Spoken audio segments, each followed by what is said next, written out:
The deal comes after a recent period of rocky relations between Paris and Rome. They've clashed on migration, defence and more.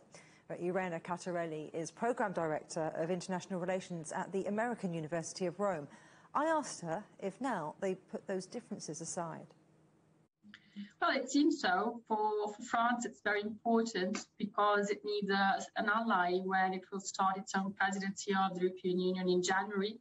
And it's also very relevant, given the extension of the members of the European Union today, 27, and the weaknesses that Germany will face in the short term due to the exit of Chancellor Merkel from the political scene.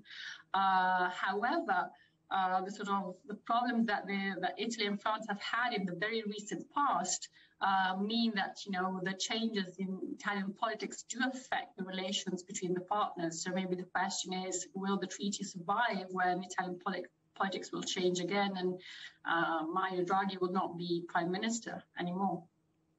But is this rapprochement between Italy and France really about those two nations, or is it actually about Germany? You mentioned Angela Merkel leaving the helm. Well, it's both. I believe it's both. It's about, the necessity to have some countries setting the agenda for the European Union, and of course, the Franco-German historical tension and then relation after World War II has been the reason for the integration of the European Union. So in the absence of a strong Germany, there still needs to be a sort of core, and Italy and France are founding members as well as Germany. So that's a necessity. So if the three countries could actually work all together, that would be even better.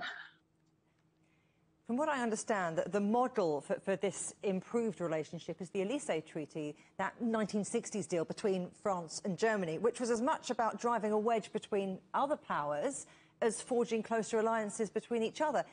Is that also maybe what we're seeing here? Yes, absolutely. That's a template, and that treaty was signed in 1963 between President de Gaulle and Chancellor Adenauer, and then was revived by President Macron and Chancellor Merkel in 2019. Although the declarations that today President Macron and Prime Minister Draghi gave after signing the treaty are also very, very ambitious, even more ambitious, because they both strengthen the necessity for the European Union to create its own defence that should be complementary to NATO, which is quite a big move in terms of the European integration process. So it is ambitious, it is quite a big move. So if we can expect a more even relationship then between Europe's three biggest economies, how long could it actually last?